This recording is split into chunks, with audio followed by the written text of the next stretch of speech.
terakhir fardu waktu itu adalah tartib. Jadi yang dinamakan tartib itu adalah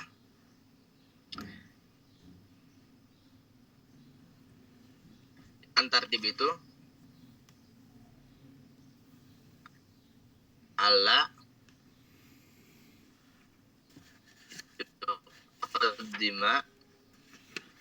yuqaddima udwan ala udwin ya. Udwan ala udwin. Apa?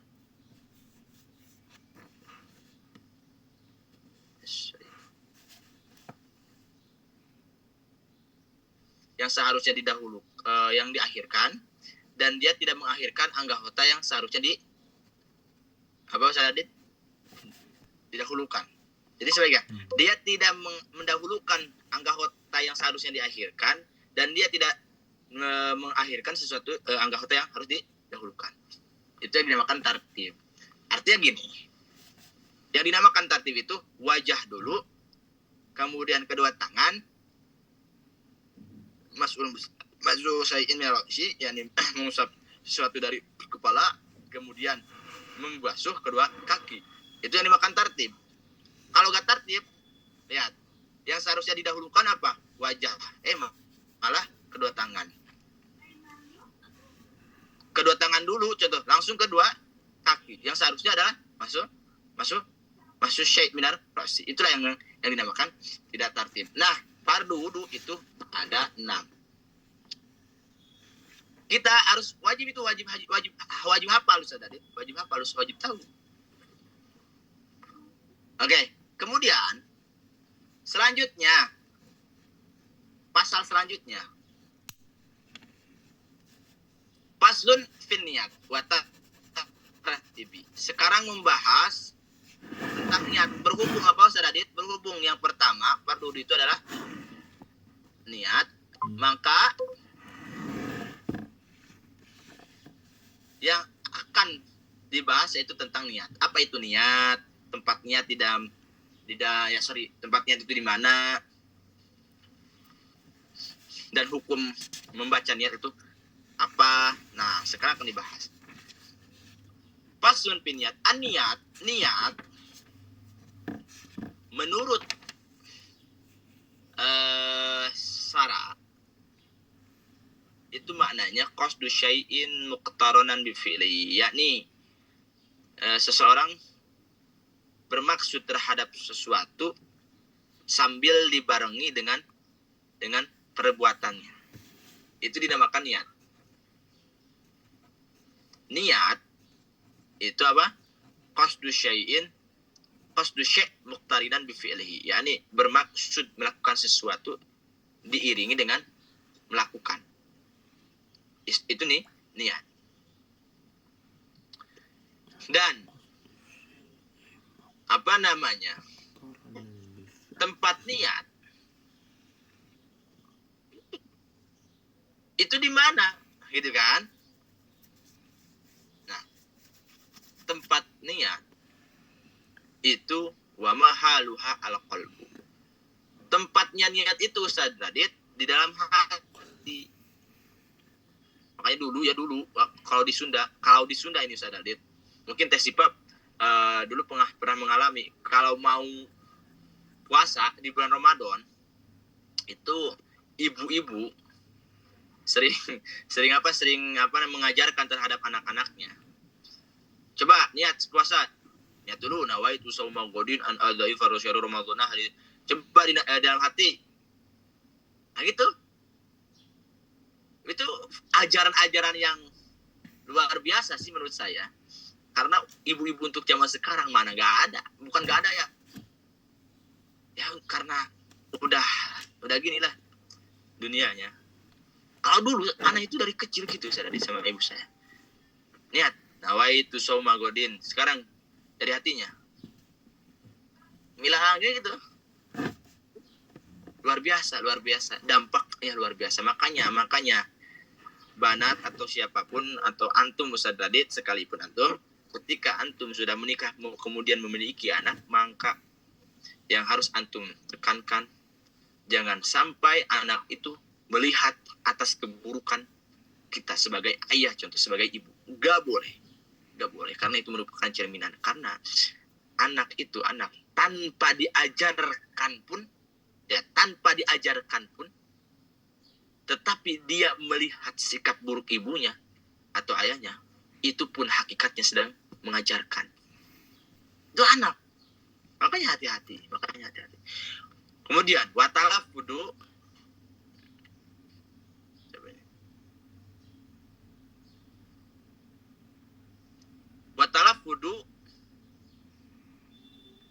biha sunnatun, dan lihat tuh, mengucapkan niat di dalam hati itu hukumnya mengucapkan niat itu hukumnya sunnah. Makanya benar, didikan orang tua dulu itu Masya Allah luar biasa, hukumnya sunnah Ustaz Adit. Nah, itu sama itu hukumnya sunnah.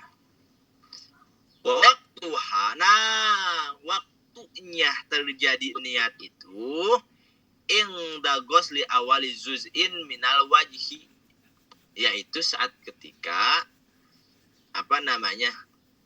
membasuh permulaan daripada bagian anggota wajah, baik mulai dari atas, dari bawah, ataupun dari wasat pertengahan. Itu yang dinamakan yang dinamakan niat dan tempat niat dan hukum membaca niat dan waktu niat. Lalu yang dinamakan tartib itu apa? Nanya ada watartibu, yang dinamakan tartib itu ala. Jadi ini takdirnya an la ya. Ini takdirnya an la. Jadi ala.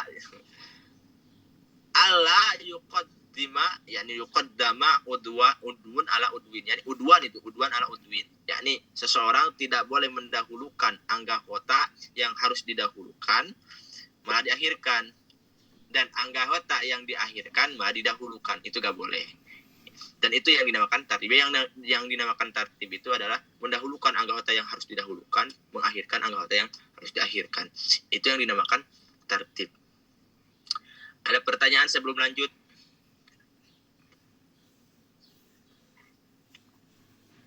Mafiswa? Bisa Dadit? Oke, nanti di akhir ya. Ini bil ikhtisar, saya lanjut. Ini paham nggak?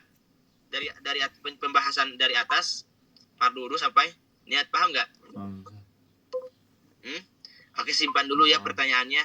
Kita lanjut dulu. Fi ahkamil ma'i. Sekarang membahas hukum-hukum air. Al-ma'u qalil. Al-ma'u qalilun wa katsirun. Nah, oke. Sekarang membahas air. Ustaz Adit. Di dalam air itu adalah air itu Ustaz Adit, itu alladzi la yadfa'un najasah walladzi yadfa'uha. Artinya air itu bisa menghilangkan najis dan juga bisa tidak menghilangkan najis. Air itu adalah sesuatu yang bisa menghilangkan najis dan tidak menghilangkan najis pun bisa. Itu air. Al-ma'u, bahasa Arabnya al-ma'u. Oke. Di dalam air itu yakni biqanun syar'i, di dalam undang-undang syara. Qanun itu undang-undang ya. Di dalam undang-undang syara, air itu ada dua. Yang pertama qalil, dinamakan qalilun. Yang kedua katsirun. Oke. Ada berapa Ustaz Adit? Ada dua. Ada air qalilun, ma'u qalil. Yang kedua ma'u katsir. Oke, apa sih definisi daripada air sedikit dan air banyak? Oke. Fal qalil, adapun air sedikit, air qalil itu adalah ma di sini adalah air ya. Yakni ma'un. Air duna kulata ini yang kurang daripada 2 kula. Oke, jadi yang dinamakan air yang sedikit itu adalah air yang dimana kurang daripada 2 kula. Oke. Nah, kemudian maksudnya bukan 2 kula kolam, bukan 1 kolam, bukan 1 kolam, bukan. Yang diartikan 2 kula itu banyaknya kulatain itu adalah ulama mengatakan 500 liter. 2 kula itu sadadit volumenya banyaknya tuh 500 liter. Liter Baghdadiyah. Jadi ketika ada air, Tasyifa, kemudian air tersebut volumenya tuh banyak itu 500 liter, maka air tersebut dinamakan air apa? Air kasir, air banyak, bukan air sedikit. Tetapi ketika kurang daripada 500 liter, maka air tersebut dinamakan air qalil dan hukumnya akan berbeda. Nanti hukumnya. Adapun wal kasiru kulatani fa aksar. Adapun air yang banyak itu adalah air yang dimana sampai pada 2 kula tadi, sampai pada 500 liter atau lebih bahkan. Saya gak bakal panjang lebar untuk membahasnya, tetapi cara penghukumannya akan berbeda. Lihat di sini, al-qalilu yatanajjasu biwuqu'in najasati fihi wa in lam yataghayyar. Air yang sedikit itu bisa bisa najis dengan sebab wuqu'in najasati, dengan sebab terjatuhnya najis fihi ke dalamnya. Ustaz, bagaimana kalau contoh jatuhnya najis itu tidak merubahkan terhadap air yang sedikit? Wa in lam yataghayyar, sekalipun tidak merubahkan air tersebut. Contoh, ada air, ya. Ada air Ustaz Adit, 1 ember, yang dimana 1 ember itu ya volumenya tidak sampai pada 2 kula, berarti air tersebut masih dianggap sebagai air yang sedikit. Terkena contoh cicak yang mati. Padahal matinya cicak di dalam air itu tidak merubahkan terhadap warnanya air, kemudian baunya air, kemudian maka di fase ini dikarenakan airnya tersebut kurang daripada 2 kula, maka air tersebut jadi mutanajis. Artinya air yang terkena oleh sesuatu yang najis, hukumnya jadi najis. Paham ya? Itu hukum daripada air yang sedikit. Makanya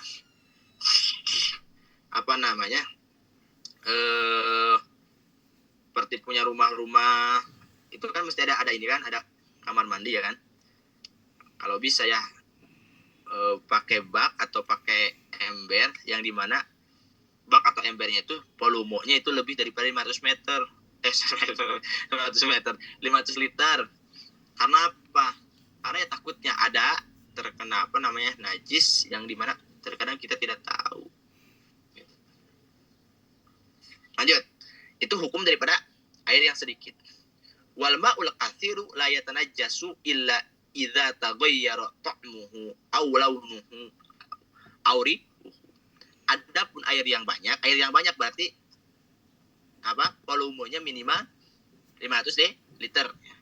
Itu tidak bisa jadi najis dengan jatuhnya sesuatu yang najis kecuali idza taghayyara ta'muhu aw launuhu aw rihuhu, kecuali rasanya itu menjadi berubah, au launuhu atau warnanya pun berubah, atau ambilnya pun berubah.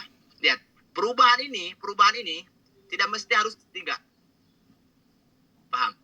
Artinya ketika salah satunya berubah maka hukumnya jadi najis. Jadi gini, yang banyak itu tidak bisa dihukumi najis dengan terjatuhnya najis kalau tidak ada perubahan. Tapi ketika ada perubahan, contoh salah satunya ambil laut, atau contoh salah satu ambil baunya, contoh ada satu kolam, ya ada kolam, kemudian kolam itu bahkan lebih daripada 2 kula, volumenya itu contoh 600 liter. Kemudian ada tikus jatuh ke dalam kolam tersebut. Akhirnya nggak bisa berenang, mati. Waktu setelah mati, air itu ada perubahan apa? Bau bangkai. Bau bangkai tikus. Maka air banyak itu walaupun lebih daripada 2 kula, maka air tersebut berubah menjadi mutan najis. Ustaz, mubazir. Kalau dibuang mubazir airnya, bagaimana cara untuk mensucikannya? Caranya itu ada beberapa fase. Pertama, hilang bau tersebut dengan diri sendirinya. Artinya didiamkan, kemudian esoknya nggak bau lagi, maka hukumnya berubah menjadi suci lagi. Paham ya? Yang kedua, biziyadatil ma'i. Dengan ditambahkan air yang lain. Contoh, ini masih bau nih, bau bangkai. Akhirnya sama Ustaz Adit, kolam itu ditambahkan air. Sehingga baunya itu hilang. Maka hukumnya ada tuh. Maka hukumnya kembali jadi suci. Yang ketiga, caranya itu untuk menjadi suci, yaitu dengan cara dinakes. Nakes itu dikurangi. Yang penting ketika contoh sudah hilang baunya itu, sisa daripada air atau kolam yang sudah dibuang itu masih dua kula, maka hukumnya jadi suci. Jelas ya? Itulah hukum-hukum air. Jadi air ada 2, ada air qalil, yakni air yang sedikit, ada air yang banyak. Definisi air sedikit yakni air yang kurang 2 kula volumenya. Minimal 2 kula itu adalah 500 liter Baghdadiyah ya. Dan yang dinamakan air yang banyak itu adalah air yang sampai volumenya terhadap 2 kula. Cara penghukumannya itu berbeda. Air yang sedikit itu bisa najis dengan jatuhnya sesuatu yang najis ke dalam air tersebut walaupun tidak berubah. Kalau air yang banyak tidak bisa najis, tidak bisa menjadikan najis. Kalau contoh najis yang jatuh terhadap air tersebut tidak merubahkan salah satu sifat air, yaitu rasa, bau, dan warna. Ada pertanyaan? Coba, Ahlan.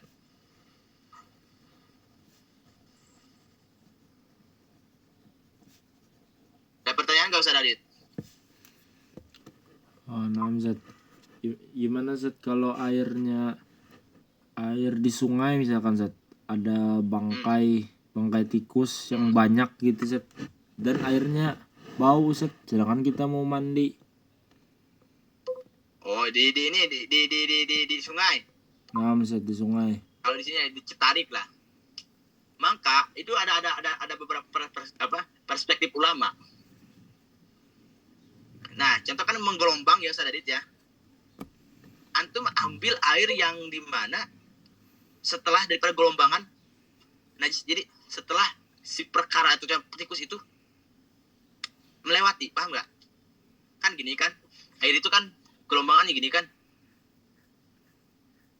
Gini kan? Ya, nah, Zat. Ini andaikan air kan? Nah. Ini sungai ya Ustaz Adit ya. Ya, Zat. Beda kan, ada sungai ada danau, beda ya. Nah, ini contoh tikus. Contoh ini tikus. Nah, antum Ustaz Adit kalau bisa ngambil airnya di sini. Paham nggak? Nah, itu perspektif ulama yang pertama gitu. Karena apa ya? Secara naluri antum, ya antum akan memahami air sungai itu kan maju, gak mundur. Berarti posisi yang ini gak terkena oleh tikus, paham gak? Meski baunya nyampe situ Zat. Bau ini bukan karena misalnya baunya ini bukan karena terkenanya najis tikus, tetapi karena ini kena sini. Jadi hakikatnya bukan bau di sini, tapi baunya di sini. Oh, nah, karena sifatnya air di sungai itu maju, mengalir. Paham nggak Ustaz Adit? Nah, contoh lagi nih. Apa namanya, di sungai itu kan banyak orang yang BAB sembarangan ya Ustaz Adit ya. Nah, Yes. Nah, coba bagaimana caranya? Saya itu mau wudhu, kemudian banyak contoh banyak goit yang menyeberang. Cara untuk wudhunya bagaimana? Cara untuk wudhunya ya udah kayak tadi. Contoh dari segi warna itu udah berubah, udah kuning. Coba cara antum menerapkan itu bagaimana Ustaz? Ya udah antum wudhu di air yang memang gak ada yang kuning-kuning itu. Ustaz itu jorok. Nah, di dalam fikih gak ada istilah jorok. Paham Ustaz Adit? Iya, Ustaz. Ada pertanyaan lagi gak? Tapi Ya, Assalamualaikum. Waalaikumsalam warahmatullahi wabarakatuh. Alan? Yang pertama, ini semisal ada di kamar mandi.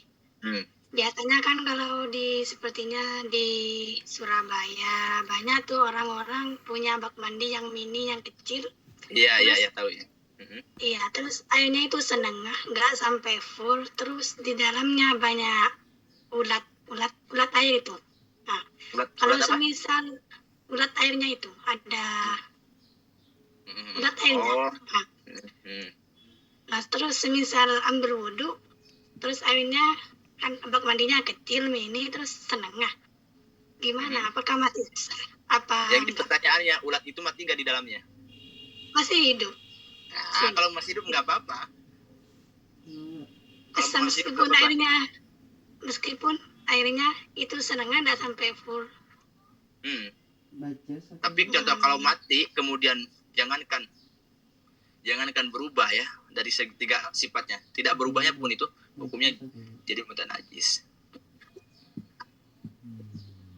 Tidak berubahnya itu maksudnya kayak Artinya gini. bau, 3 sifat. Warna dan terus satu lagi rasanya. Ya, tidak mesti yang 3 itu ada, salah satunya pun itu ketika ada maka berubah hukum. Meskipun airnya di dalamnya itu ada kotorannya, ada ulatnya, tetap sah wudhunya. Kalau hidup kotoran apa tuh? Oh, kalau iya. Kotorannya, Ini kotoran airnya.